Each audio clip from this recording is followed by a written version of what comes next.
예, 언론인 여러분 안녕하십니까. 저희는 더불어민주당 소속 사선 국회의원들입니다.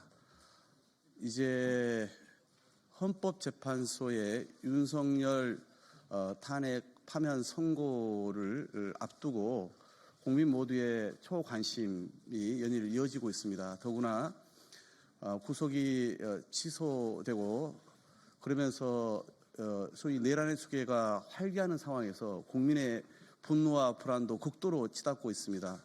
이런 상황에서 대한민국을 살리는 길은 오로지 신속하게 내란 수계에 대한 파면 결정입니다.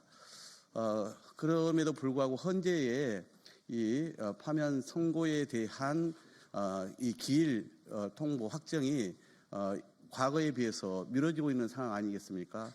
그래서 이 국가적, 국민적 갈등과 혼란을 조속히 수습하기 위해서는 헌재가 이 최후의 헌법기관 보루로서의 역할이 어느 때보다 중요한 시기입니다. 따라서 저희 사선 국회의원들은 어제 의원총회를 마치고 나서 별도의 회의를 가졌습니다. 그래서 우리 초재선들도 지금 여러 가지 단식이나 삭발이나 농성 등을 통해서도 함께하고 있습니다만은 당의 중진으로서 저희들이 할 수 있는 것이 무엇일까 생각하다가 우선 저희의 뜻을 모아서 헌법재판소에 조속한 파면 결정을 촉구하는 입장을 내기로 했습니다. 5선 이상의 중진들도 9분이 계시는데 이분들도 아마 어떤 역할을 하실 걸로 이렇게 알고 있습니다. 저희는 13명인데 오늘 그 입장을 담아서 이렇게 입장을 발표하게 되었습니다. 우선 참석하신 우리 의원님들 소개해 드리겠습니다. 가나다 순입니다. 우리 김민석 의원님 참석하셨습니다. 남인순 의원님 참석하셨습니다. 민홍철 의원님 참석하셨습니다. 박범계 의원님 참석하셨습니다. 저는 박홍근 의원입니다. 서영교 의원님 참석하셨습니다. 윤후덕 의원님 참석하셨습니다. 이계호 의원님 참석하셨습니다. 이하경 의원님 참석하셨습니다. 한정혜 의원님 참석하셨습니다.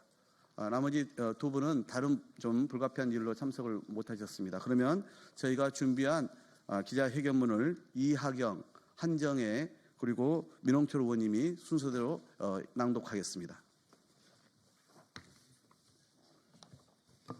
국민 불안, 국가 혼란 극복을 위해 헌법재판소의 신속한 파면 결정을 촉구합니다. 오늘은 윤석열이 위헌 불법 비상계엄을 저지른 지 98일째 되는 날입니다. 지난해 12월 3일 대통령으로서 우리 국민 누구보다 무거운 헌법수호 의무가 있었던 윤석열은 오히려 헌법 질서에 정면으로 도전하는 내란을 저질렀습니다. 그리고 법원이 발부한 체포영장 집행에 저항하며 사상 초유의 관저농성을 벌이면서 경호처와 경찰, 공수처 등 국가기관 간 무력 충돌, 즉 내전의 위험까지 초래했습니다. 그런데 법원은 이렇게 천신만고 끝에 체포, 구속한 내란 우두머리 윤석열의 구속에 대해 납득하기 어려운 이유로 취소 결정을 내렸고 검찰은 해괴한 장꾀를 부려 항고를 포기하며 내란 수계를 석방해 버렸습니다.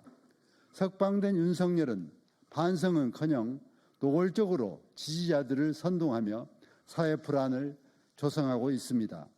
일부 극렬 지지자들이 지난 1월 19일 서울 서부지방법원에서 벌린 법원 폭동의 난장판을 헌법재판소에서도 재현할 조짐마저 보입니다. 윤석열의 체포 구속으로 내란 불면증에서 간신히 벗어났던 국민은 다시 극심한 스트레스를 호소하고 있으며 꺼져가던 민생경제 회복의 불씨를 되살리기 위한 노력도 무의에 그칠 위기에 놓였습니다.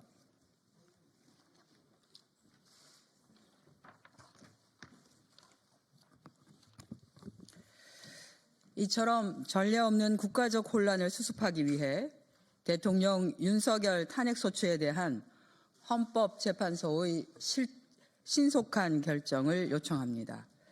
주지하다시피 헌법재판소는 11차례에 걸친 변론을 통해 5가지 주요 쟁점에 대해 충분히 살폈습니다.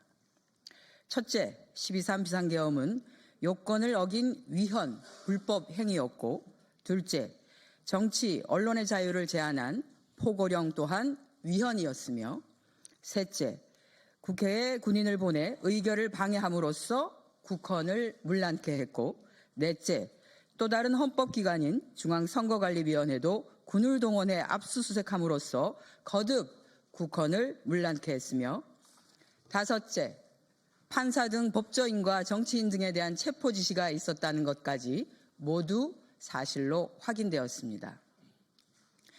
윤석열은 어느 하나도 제대로 반박하지 못했습니다. 결론적으로 윤석열은 헌법 수호 의지 자체가 없었으며 수감 이후에도 석방된 지금까지도 헌정질서 위협 행위를 일삼고 있습니다. 이 외에도 헌법재판소가 윤석열을 파면해야 할 이유는 차고 넘칩니다.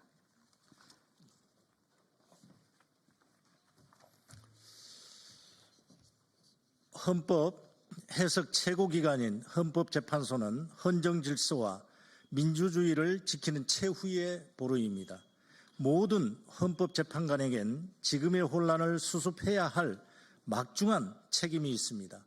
또한 일련의 사태로 인해 헌법재판소의 대통령 윤석열 탄핵소추에 대한 신속한 결정이 필요합니다. 헌법재판소가 대통령 탄핵 심판 변론을 모두 종결한 지도 정확히 2주가 지났습니다.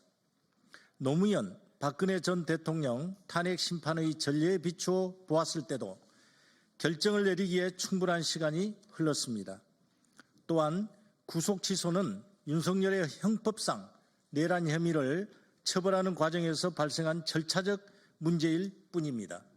따라서 내란의 헌법 위반 여부를 다루는 헌법재판소가 변론을 제기할 필요도 의무도 없습니다. 결정을 더 미룰 이유도 없습니다. 만약 윤석열이 파면되지 않고 현직에 복귀한다면 틀림없이 제2의 내란을 획책할 것입니다. 그때는 대한민국의 헌법과 법률이 모두 부정당하고 국가 테러가 난무하는 후진 독재국가로 전락하고 말 것입니다. 이 같은 국민적 불안과 국가적 혼란을 극복하고 헌정 질서와 민주주의를 회복하기 위해 헌법재판소의 신속한 결정을 절박한 심정으로 거듭 요청드립니다. 2025년 3월 11일 더불어민주당 사선 국회의원 김민석, 남인순, 민홍철, 박범계, 박홍근, 서영교, 윤후덕, 이계호, 이춘석, 이하경, 정청래, 진선미, 한정혜 이상입니다. 감사합니다. 네, 혹시 의원님들 말씀하실 분 계신가요? 네, 저희의 뜻이 국민들께 특히 헌법재판소에 잘 전달되기를 진심으로 바라고요. 오늘 함께해 주신 우리 의원님들 감사합니다. 특히 이 피켓을 준비해 주신 우리 서영교 의원실에 감사드리고요. 저희들은 5선 이상의 선배 의원들 그리고 3선 이하의 후배 의원들과 함께 반드시 이번 주에 파면 선고가 나도록 최선을 다해서 앞장서 뛰겠다는 말씀을 다시 한번 드립니다. 많은 보도 협조 부탁드리겠습니다. 고맙습니다. 네, 고맙습니다.